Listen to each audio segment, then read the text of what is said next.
तो इस एपिसोड की शुरुआत वहीं से होती है जहाँ से पिछला एपिसोड खत्म हुआ था। हमने देखा था कि जो एमसी है वो प्रेजेंट में आ जाता है, फिर सुबह हो जाती है और हमें एमसी के कोर्टयार्ड का सीन दिखाया जाता है जहाँ पे एमसी का भाई, उसकी बीबी और एमसी की बीबी होती है।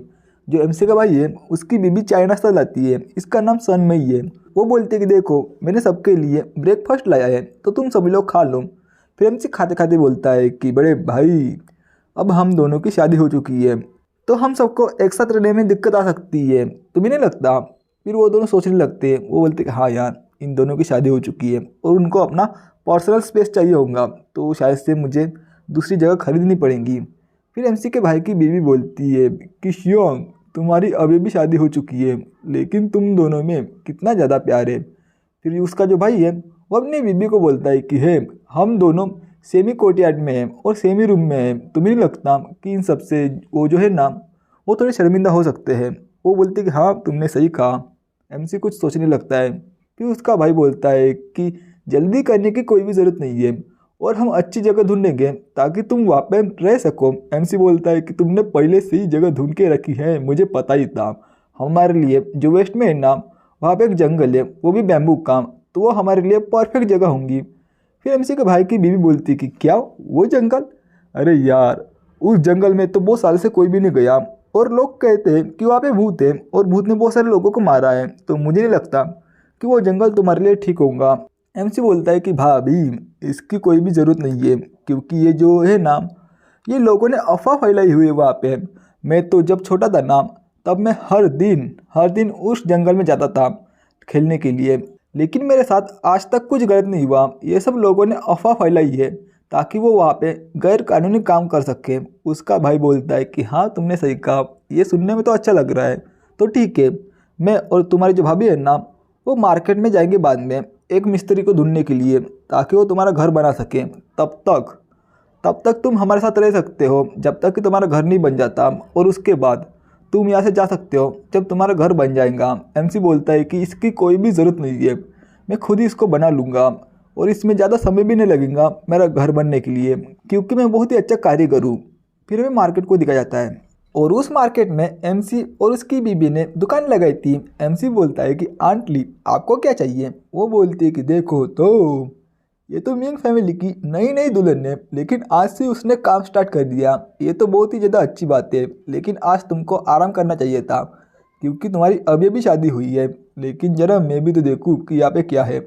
हाँ ये जो हेयर पिन है ना ये अच्छी लग रही है और ये भी मिंग नैन तुमने अपनी क्राफ्टमैनशिप से बनाई है ना? एमसी बोलता है कि नहीं मैंने तो इसे मज़े मज़े में बनाया था जब मेरे पास खाली समय था, लेकिन अगर आपको ये सब पसंद आई है तो आप इसे रख सकती हो, ये बहुत ही ज़्यादा चीप है यानी कि सस्ती है, आपके बजट में भी आ जाएंगी तो आप इसे रख सकती हो।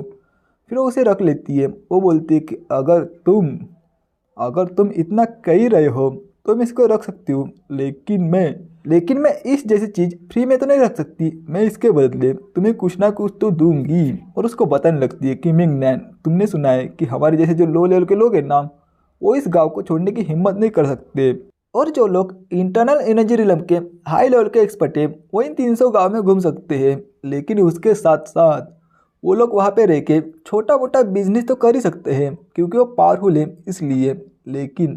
लेकिन मुझे इस एरिया का एक्सपीरियंस है कि कहाँ पे कौन सा बिजनेस करना है।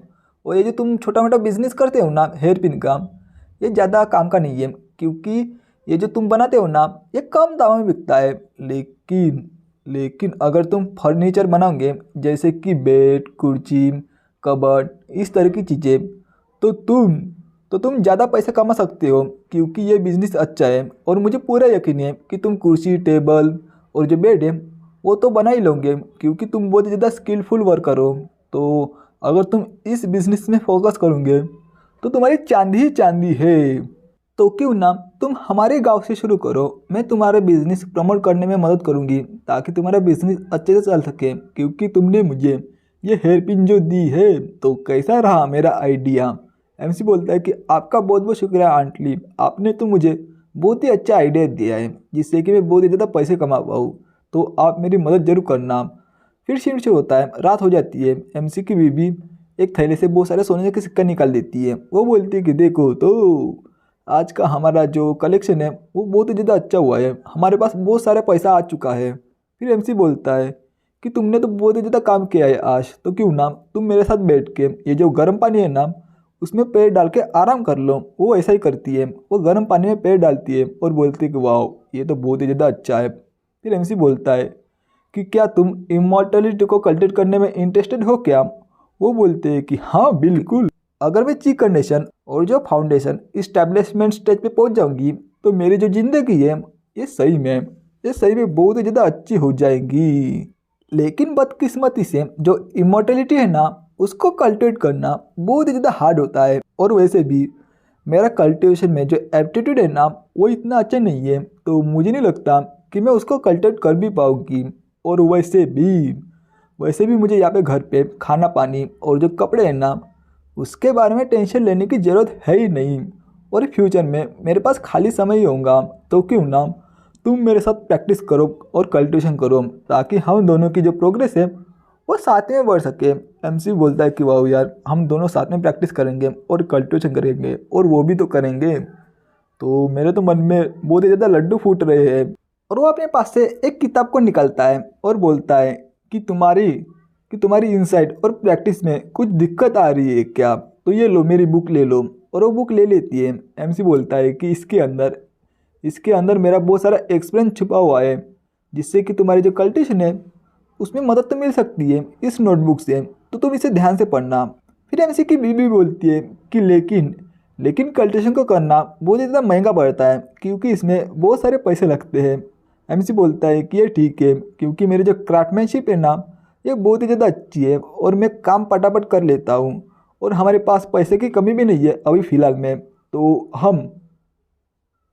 हम कल्टिवेशन कर ही सकते हैं। और जब हमारे पास पैसे ख़त्म हो जाएंगे ना तो हम कुछ देर के लिए कल्टिवेशन करना बंद कर देंगे और बाद में चालू कर देंगे जब पैसे आएंगे तब। फिर एमसी की बीवी बोलती कि हाँ तुमने सही कहा। लेकिन इसी के साथ ये चैप्टर ये भी ख़त्म हो जाता है। तो आपको ये वीडियो कैसा लगा और आपको ये मानवा कैसी लग रही है वो मुझे कमेंट बॉक्स में ज़रूर बताना, ताकि मुझे पता चल सके कि आपको ये पसंद आ रही है या फिर नहीं। तो मैं मिलता हूँ नेक्स्ट वीडियो में, जब तक के लिए बाय बाय, सायोनारा। मिलते हैं नेक्स्ट वीडियो में, टिल देन बाय बाय।